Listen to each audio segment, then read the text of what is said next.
From17 once again, introducing you to my Darksiders 2 Apocalyptic difficulty video walkthrough. This is the very beginning, and I will be skipping cutscenes, dialogues, all that good stuff, because this is a walkthrough to get you through the game on the hardest setting, and nothing else. A couple of things I've got to clear up before we get into this is, a lot of people ask me, am I going to be doing this on the Nightmare difficulty? And when I looked further into the difficulty and I researched it, it turns out you do not get any achievement or trophy for doing it on that difficulty, and it's the exact same as this one, the only difference is there are no checkpoints. So, in theory, I could say that this is Nightmare difficulty because you're never going to see me die, and this would be a guide for that difficulty, but because I'm not dishonest like that, this is going to be on Apocalyptic, and it will help you if you choose to do that extra measure of challenge, which is this difficulty without any saves. Like, when you die, you go back to the start, so good luck on anybody who wants to do that. I just do not see a point. And it's not because this game is challenging, this game is actually very easy. There are 3 or 4 spots where the difficulty spikes because the programmers can't program difficulty to save their life, but aside from that, it is very standard. But that is not to say that this is not a good game. This is a fantastic game. There is a lot of problems with it, and I'm probably going to go over my issues with it throughout this guide, but at the beginning I should probably tell you about the strategies that you're going to be using. So, a major element of this game is loot. As you can see, I'm finding stuff left, right and centre, and the loot dictates how difficult the game will be, because you can level up, you can, do side quests, you can do a lot of things that will make your character much more powerful, and an area that you couldn't do before will be much easier once you've got better equipment. And it works in such a way that the pacing of the game is destroyed, in my opinion. And what I mean by this is, there's a fast travel element in this game which is extremely useful, and it makes it so that you can pretty much travel anywhere at the flick of a button. And one really cool feature that they've implemented is, if you're in the middle of a dungeon and you fast travel away from it, when you come back after doing side quests or talking to people in towns or buying things from shops, you will go back to where you walked out. So effectively, you can stop a dungeon at any moment, before a boss, before a bad room, before a platform section, before a puzzle section. You can just warp away and do something different. The problem with this is the game has been designed with this in mind. So what will happen is the difficulty will spike out of nowhere. You will go from having a complete breeze through the game, and then you'll walk into a room and you'll die 20 times because your character's not leveled enough, you don't have the gear to survive it, and you literally feel like the game is broken at moments. And it has nothing to do with player skill, it's the way that they've made the game. And one way to make this game easier than it already is to, every time you run out of potions, warp out of a dungeon, go to a shop, buy more of them. That way you can just keep spamming potions. When I first played this game, I went through the first half of it without ever using them, which just goes to show that, if you play smart and you're actually competent on video games, you shouldn't have too much trouble with it. In fact, the things that gave me the most trouble about this game were the platforming, because it does not quite have the measure of control that Prince of Persia did, even though this was made significantly later, and it pretty much rips off every single idea that's in that series. That being said, this is the beginning, this is introducing you to the combat. The enemies on this first part are exceptionally easy. The best way to dispatch them is with the heavy attack of one of the hammers. It'll knock them over, it will stun them, it will do massive damage, and then you can clean them up. And if you want an example of some of the jumping stuff I don't enjoy, that was it right there. I'm a pretty decent gamer when I want to be. Why would I press left and jump? I wouldn't. I was holding up and jump, and death jumped to the left because of the input. And there are plenty of those moments in this game, folks.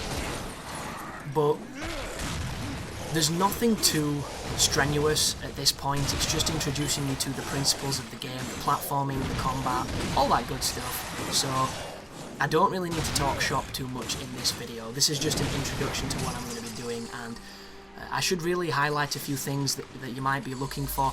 I will not be covering the collectibles. This game is full of them. There is tons and tons of collectibles, and each of them are really useful. You get upgrades, you get extra skill points, you get a lot of good stuff, but I would have to use a guide to show you where they are in my guide, and if I'm using a guide to make a guide, that to me sounds like bullshit. That just sounds silly, so I'm not going to do that, folks. I'm also not going to be dabbling too much in the side quests. I would implore you to do them, because it will make death stronger, and you will have an easier time the stronger your character is. It's just how this game works.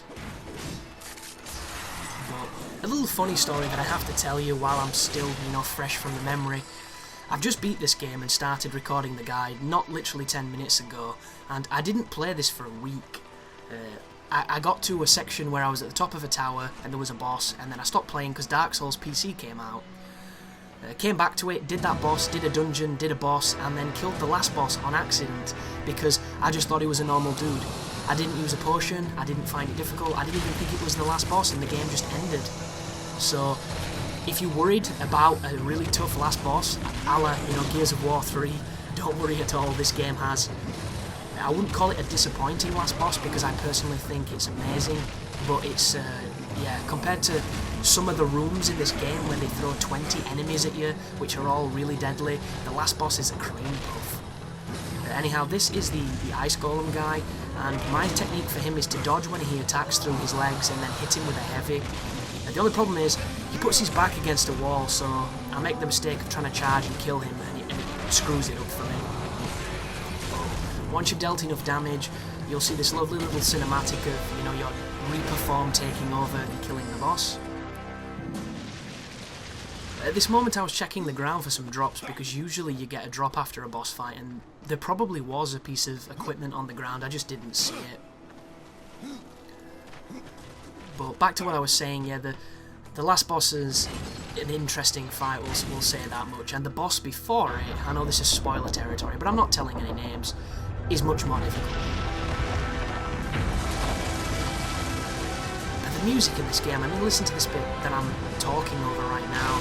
When you're on this section and you listen to this, it really does get you going, because it's got one of those really cinematic and orchestral pieces that so good. Even like the start of these videos you're watching, I've put a piece which is my favourite one from the game, which plays during a Colossi fight, which is going to be fun to watch because it's an interesting little encounter. But I want to get into how I feel about the game, but this video A is not long enough, and B, I don't want to put anybody off it on the first video, because I'm extremely difficult to please, and I loved Darksiders 1. So for me this game is a disappointment, but that's not to say it's a bad game. It's just a lot of the things they focused on were things that I think they could have fixed, and they went in a different way. But a couple of things I can say to anybody who's on the fence about buying it. This game took me 20 hours to beat, and I was doing a little bit of the side quests. I didn't do half of them. I did like a quarter of them because I wanted to get through the game. There is a lot of fun to be had. There's the whole Crucible mode that's like Horde. There's a bunch of loot. There is a New Game Plus element. The game is fun, so there is a lot to like. There is so much to like. But I think the biggest flaw that this game has for me so far is that I had to play after Dark Souls, and when Dark Souls was really fresh in my mind, because where I'm sitting at this moment in time, folks, Dark Souls is one of my all-time favourite games, and it does action game better than pretty much every other action game, aside from an elite few. And when you get a game like this that's trying to do everything, which is a pretty admirable attempt, it's going to fall short in some areas, and especially when your most recent reference is a game that is so perfect in parts and so broken in others. It just makes for a pretty biased comparison. But as for achievement hunters, can you power through this game to get the achievements in a reasonable amount of time? I think so, if you use the collectible guides and things, because there's a bunch of them popping up on the internet. I don't think the difficulty is going to give many people much challenge. I was even contemplating not doing this guide, because by the time I got to the end of the game, I really didn't think it was worth it, because I think a lot of people are going to find this game very easy. I would compare it to Darksiders 1 in almost every way. The game itself is simple, but every so often you'll enter a room where you'll just get gangbanged by a bunch of enemies that together can be very strong. But this is the first real boss of the game, and it's a familiar face. Anybody that played Darksiders 1 will recognise War, one of the other horsemen. And you have to fight your brother, so here's the game teaching you how to evade and use the lock-on, and War is very predictable. He does 3 base attacks and then leaves himself open for an attack. He's just like Bowser or Dr. Robotnik. And be careful when you're close, because he does do that area of effect move when he hits the ground. There's his 3-hit combo, then you can move in, beat him up a little bit. As soon as he starts to block, get out. If you continue to attack, he will parry you a little bit, and it can sometimes be difficult to flip away in time. But nobody's going to really struggle with this guy, because he's not meant to be a game breaker. It's just meant to teach you the combat. So a little quick time event, tapping the old X button like a boss. We get to slap him around a little bit, a bit of brotherly love. And then the game is going to resume in a moment, where his attacks are going to be changed ever so slightly. Ooh, while he's on the ground there, if you charge the hammer, he'll do some massive damage. I don't know why I'm messing about with these scythes, they're very weak. The hammer is so much better. Do not jump as well. If you see somebody on the ground doing attacks, when they do their standard attacks, they can pretty much 100% of the time hit you in the air. It's utter bullshit, but, you know, I didn't program it, guys, and that is the end of the fight. So thanks for watching. I hope you're going to enjoy this guide. It should be a pretty decent one. And you take care now.